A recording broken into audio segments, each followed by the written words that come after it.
Let your little light shine, shine, shine. Let your little light shine all night long. 'Cause there might be someone down in the valley trying to get home. So let your little light shine, shine, shine. Let your little light shine all night long. 'Cause there might be someone down in the valley trying to get home. Well, it may be me or it may be you. It may be your brother or your sister too. There might be someone down in the valley trying to get home. Traveling from near or lands afar, traveling by the morning or the evening star. There might be someone down in the valley trying to get home. Let your little light shine, shine, shine. Let your little light shine all night long. 'Cause there might be someone down in the valley trying to get home. So let your little light shine, shine, shine. Let your little light shine all night long. 'Cause there might be someone down in the valley trying to get home. Well, it may be you or it may be me, traveling by air or land or sea. There may be someone down in the valley trying to get home. In times of joy and times of woe, don't you ever let your lamp burn low. There might be someone down in the valley trying to get home. Let your little shine, shine, shine. Let your little light shine all night long. 'Cause there might be someone down in the valley trying to get home. So let your little light shine, shine, shine. Let your little light shine all night long. 'Cause there might be someone down in the valley trying to get home. 'Cause there might be someone down in the valley trying to get home.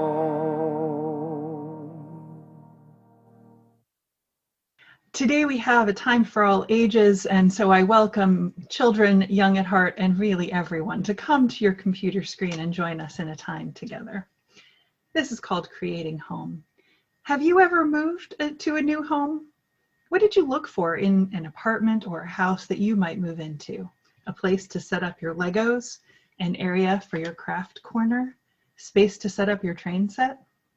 Well, when my children were young, we moved often, and I thought a lot about what place makes it feel like home. And so we packed those Right Now bags with our favorite plushies, books, and toys that were close at hand. I also used Google Maps to find the places that would make us happy. The library, a cafe, the playgrounds, the schools. Knowing where to go for your favorite things is important. What would you look for? Where have you met friends? Well, another thing that I looked for in each city was the Unitarian Universalist Church. I'm still in touch with the person who greeted us at the playgroup there. So these are my blocks for creating home. When we first arrived here in Redmond, I found that there were 3 churches near to us. We visited Northlake first, and my children decided that that is where we would stay. Do you remember your first visits to Northlake? Who welcomed you? Who have you welcomed? We can't all be together in Northlake Sanctuary or classrooms right now, but that doesn't mean that we can't create a home for one another. Over the summer, some of you came to online camp with us, and I saw you creating a home, creating community by sharing your thoughts, sharing your jokes, sharing your stories, and encouraging your fellow campers, telling them what you appreciated about their art, their Minecraft builds, their performances, craft creations. And some of you contributed to the camp resources. Thank you, John. And thank you, Pat. And so we know what's possible. How do we do it? The first step is showing up, just like you are here now. And in our classes and our services, when we say hello to one another, when we sing together, when we share our ideas, when we share our joys and our sorrows, when we play a game together, we are creating the community that makes a place a home. And at this time, when some of us are starting a new year at school, but not in our usual way, whether we're at home or in our classroom, we can remember that our classmates and our teachers need us to show up and offer our friendship and our support and our patience and our encouragement, just like we are learning to do here. What else do you think that we can do to create a home together wherever we are?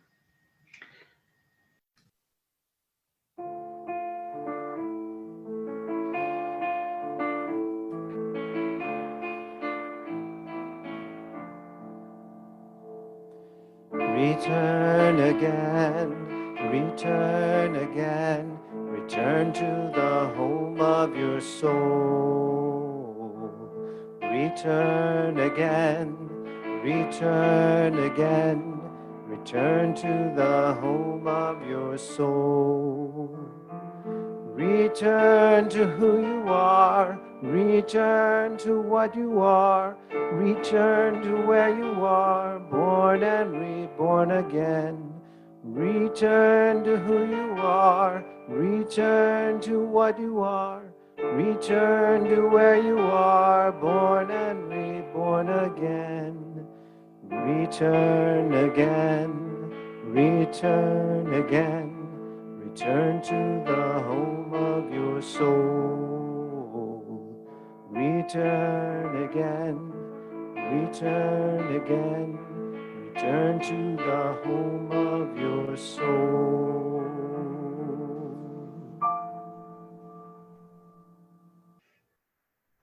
Each November, Northlake begins a new year together. We start with our ingathering. We come together and we share a water communion and our call home back here to our church. And we bless the backpacks of our younger members who are returning to school or college after a summer of wandering. So it certainly feels different this year, doesn't it? Many of us did not take anticipated trips or vacations, or if we traveled, it was with that awkward new distancing rules. We are not all returning to schools or to a workplace. Many of us are staying right where we are, because for the first time in decades, we're not coming home to our sanctuary. It hurts my heart that we can't gather all of us together. And it makes me stop to wonder about this house that we have created, where we all belong and where we welcome each other, and that we all yearn to come back to. What is it that makes this church feel like home? How can we continue to support this space and foster our connections through all of this? Last month, I asked people to send us pictures of home, and I wasn't specific at all. I didn't define what home was. And so we got a wide variety of images that included structures, gardens, people, boats, all of them helping show what is it that makes a place feel like home. One of the things I intended to do was to include a picture of my childhood home, of the beach in Wellington, New Zealand, where I was born and raised. It was a big rambling house. It was big enough for the 8 people in my family. It was surrounded in the front by a big hedge that blocked the ocean winds from being too strong. And in the back, there was a vegetable garden, and there was a laundry hut that my mother would spend her time in, washing all the clothes for 8 of us. In the front yard, there are 2 large, enormous Pohutukawa trees. Pohutukawa trees are a New Zealand tree that bloom at Christmas time, because, the seasons are opposite there. These were the trees in which my brother Al hung a bag full of leaves. He called the bag Mr. Leafy, clearly in reference to our neighbor, Mr. Levy, who my brother was angry with. And every time Mr. Levy would come outside, Al would take a stick and start beating that bag of leaves. We moved from that house in 1964. That was 56 years ago. And yet, when my brothers travel back to New Zealand every 2 to 3 years, still to this day, they knock on the front door and they ask if they can go back inside to see their old home. Clearly, the house is more than a building to them, more than the physical structure. It's part of their identity, a sense of where they felt most at home. Do you have a place where you feel most at home? I invite you to close your eyes just for a moment, not long. What image comes up for you when you think of home? Home is more than the physical structure where we are in. It is the place where we feel happiness. It is the place where we experience being loved. It is the place where we feel secure and safe. It is usually a place of comfort. This does not mean that it's always an easy place to be, or that it was an easy place to get to. We don't often have the luxury of coming into a place and feeling we're at home. We often have to create it. When I move into a new apartment or office space, I have to change it. So I feel that there's a connection with it. So it becomes a place where I can feel rest, where I can feel some ease. And when I say we have to create it, I mean this can take years. I remember the first experience I had of feeling home with the Unitarian Universalist faith. I was on a balcony looking over the enormous exhibit hall of the annual UU General Assembly in Cleveland, Ohio.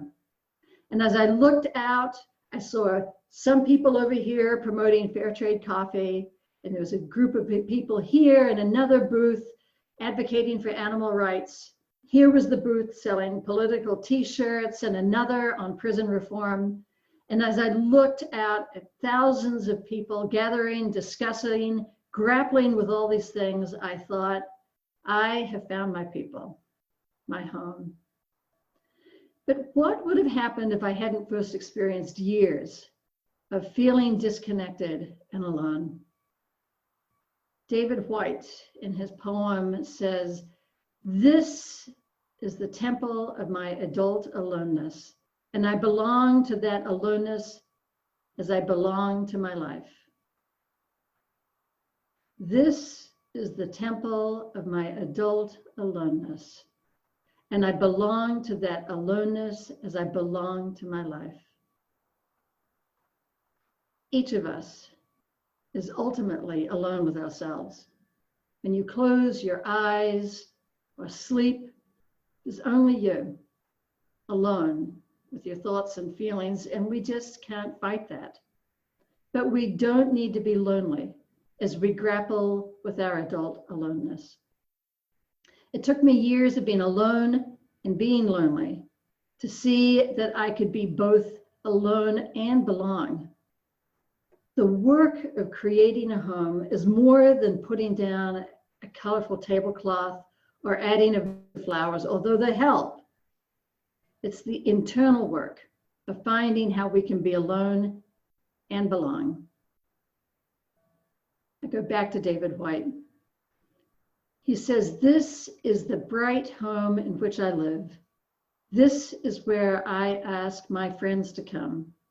This is where I want to love all the things it has taken me so long to learn to love. This is the bright home in which I live. This is where I ask my friends to come. This is where I want to love all the things it has taken me so long to learn to love." Friends, beloveds, I want to pause to acknowledge the times that we are living in.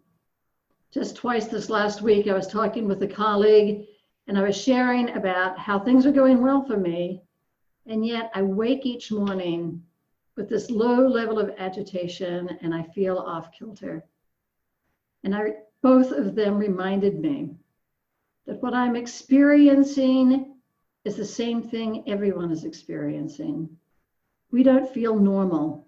We can't identify exactly what is off kilter. It's at least in part to do with this new way we are in social contact. We hunker down in our rooms, off to ourselves, while constantly on Zoom, as we Zoom into meetings. When we finally venture out into the world, our faces are hidden behind masks and we can't touch or hug each other. It's off-putting. It makes our interactions less connected. It feels less comforting and a bit more alienating. It's like being lonely even while in the room with other people. This is a time to do the creative work of being alone and the new work of creating ways to be together, being with the things that it has taken us so long to learn to love. Please know, each of you, that we are all here doing this work together. This new disorientation is not just you. It is me. It is the commonality. And so know in your heart, we are here for each other. Reach out to others when you need to. And reach out to others when you sense they need a connection. Please remember, this church is a place to find connections, to the love, the comfort, and the security of home. There is no home like the house of belonging. Blessed be. Love, come and be with me. Love, come and be with me. Love, come and be with me. And Spirit, sing me home. Hope, come and be with me. Hope, come and be with me. Hope, come and be with me. And Spirit, sing me home. Friends, come and be with me. Friends, come and be with me. Friends, come and be with me. And Spirit, sing me home. Joy, come and be with me. Joy, come and be with me. Joy, come and be with me. And Spirit, sing me home. Love, come and be with me. Love, come and be with me. Love, come and be with me. And Spirit, sing us home.